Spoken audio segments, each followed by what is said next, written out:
Yo, what's going on? I'm out here in the streets because my car is currently at the shop, and I just wanted to hop on here and talk about something that I've been noticing. I've been taking more and more of these consultation calls with new people, potential clients and whatnot, and a pattern that I see with the ones that I don't end up aligning with after hopping on the calls, the ones that don't end up becoming my clients. One thing that I notice about these people compared to if I were to compare these people with my best performing clients who are actually getting in the best shape of their life, no matter what's going on in their lives, is this one thing. And it's how you look at obstacles and problems. My best performing clients come to me with the mentality of trying to solve the excuses, trying to solve the obstacles and problems, compared to my non-ideal clients, or even I've even had some clients who don't perform very well due to the fact that they look at problems and obstacles as an excuse as to why they're not meeting the goal. In my opinion, I think it's so sickening how you would look at obstacles and problems that are going on in your life and use them as excuses to completely give up and justify why you're not where you want to be.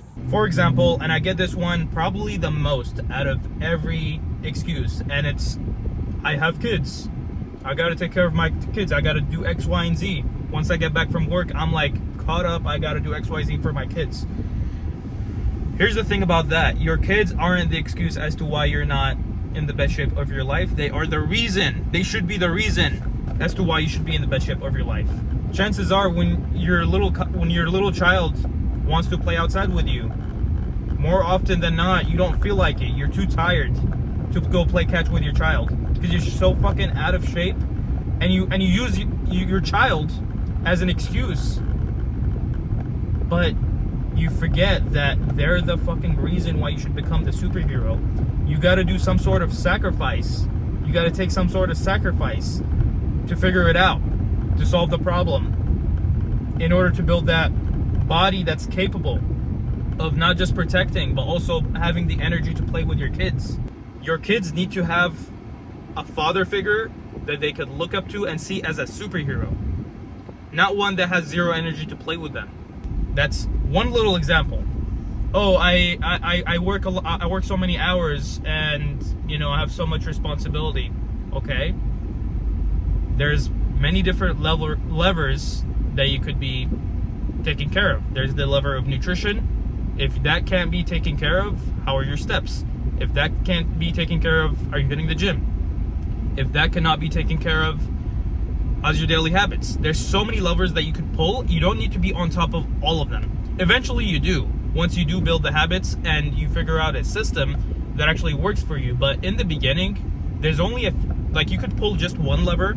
You could be the laziest motherfucker on earth. You're obese. Just simply pulling the lever of getting more steps in, making the habit of taking a 10-minute walk after every meal. That will do so much. That will make you, it'll do so much change.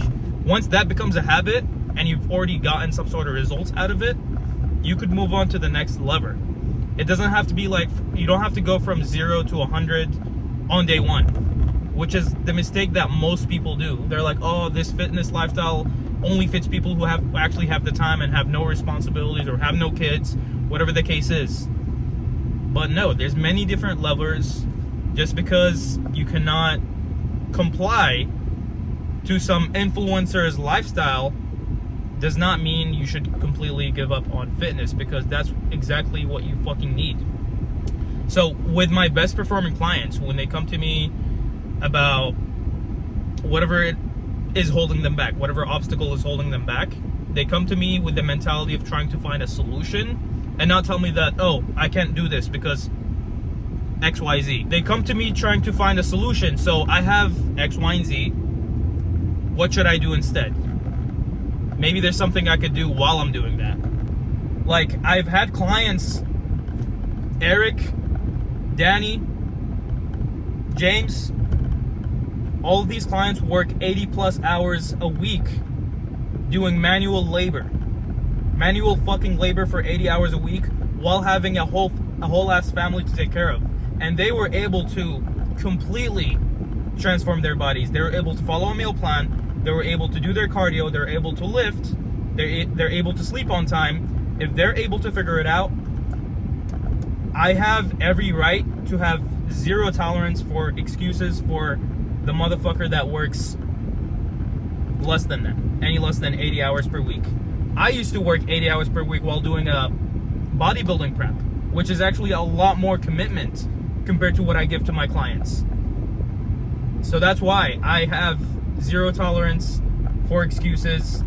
And you have to know the difference between an excuse and an obstacle / problem that is solvable. Problems and obstacles are there for you to solve them, and that's what makes life. Using them as a justification as to why you cannot hit your targets is the most dangerous thing. You will never, like, how the fuck have you lived this far? How the fuck are you happy with yourself if that's how you go about life? If that's how you go about obstacles and problems? It's the whole point of life. So I have to spend time with my kids. Let's talk about that. I have to spend time with my kids. What else am I doing with my day? What else am I doing with my time that I could sacrifice maybe 30 minutes out of that, or an hour, to go hit the gym, to start preparing the foods that I'm supposed to be eating? It's figure outable. A little shift in your mentality just like that is what's gonna make the difference, is what's gonna give you that breakthrough to eventually become that fit person, that confident man with a six-pack, the guy whose body demands respect from everybody, that superhero dad that you're trying to become. Anyways, I hope you got something out of this little rant about excuses. So to tie everything together, problems and obstacles are there for you to solve, not to use as excuses as to why you can't achieve your goal. Thank you for watching, and I'll see you guys in the next video.